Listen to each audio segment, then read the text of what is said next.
Does the energy this season remind you of anything that you've seen the last few times that they've won leading You up? know, it's a great question. I think the thing about this team that's been really unique is that as a team that was running it back, right? As a team that was, bringing back the majority of the same roster outside of PJ Tucker, who obviously went to Philadelphia, there were these really high expectations. And so this is one of the first Heat teams since the LeBron era that in a lot of ways during the regular season fell short of a lot of people's expectations, right?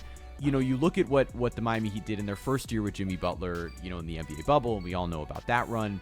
You look at the type of run they made last year where they were a 1 seed that did not come in with those types of expectations after being swept by the Bucks in 2021. This team had high expectations, and so I think a lot of people and a lot of Heat fans were really disappointed with what they saw throughout most of the regular season. And I think the team started to feel that. And then with the additions of Kevin Love and Cody Zeller, not that there was such an instant change in the basketball. Kevin Love has not had the craziest impact, in terms of scoring or even rebounding. He's been great in terms of his outlet passes, and he's hit a few key shots for them.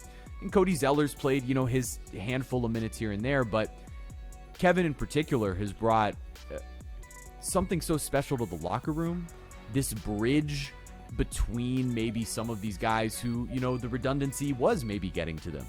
And so now you have these new personalities in there, plus they've really actually helped on the floor as well. And you have a team that's gelling in a really fun way. So in that way, it almost reminds me of 2020. And that you had this team that was playing in what was essentially an AAU-style tournament because it was all these guys hanging out in the bubble that grew really close. And I think, obviously, when you look at Jimmy Butler, he's the key in all of that. But when you go back, to the earlier teams and you go back to the Big Three era, it feels more like that team from year 3, where it was dominance and they were coasting. And I only say that just in this moment, right? Where there's this chemistry that's going on with this group, this free and loose energy, not only in the locker room, but you see it on the floor. The way these guys are playing, the green light that everybody has to just, hey man, we all trust each other so much implicitly on the floor right now that it's cool. Gabe, go take 15 shots against Milwaukee. Max, whether you're hot, whether you're cold, go get yours. Caleb, we trust you to take over and play the Jimmy role while he's out in game 2.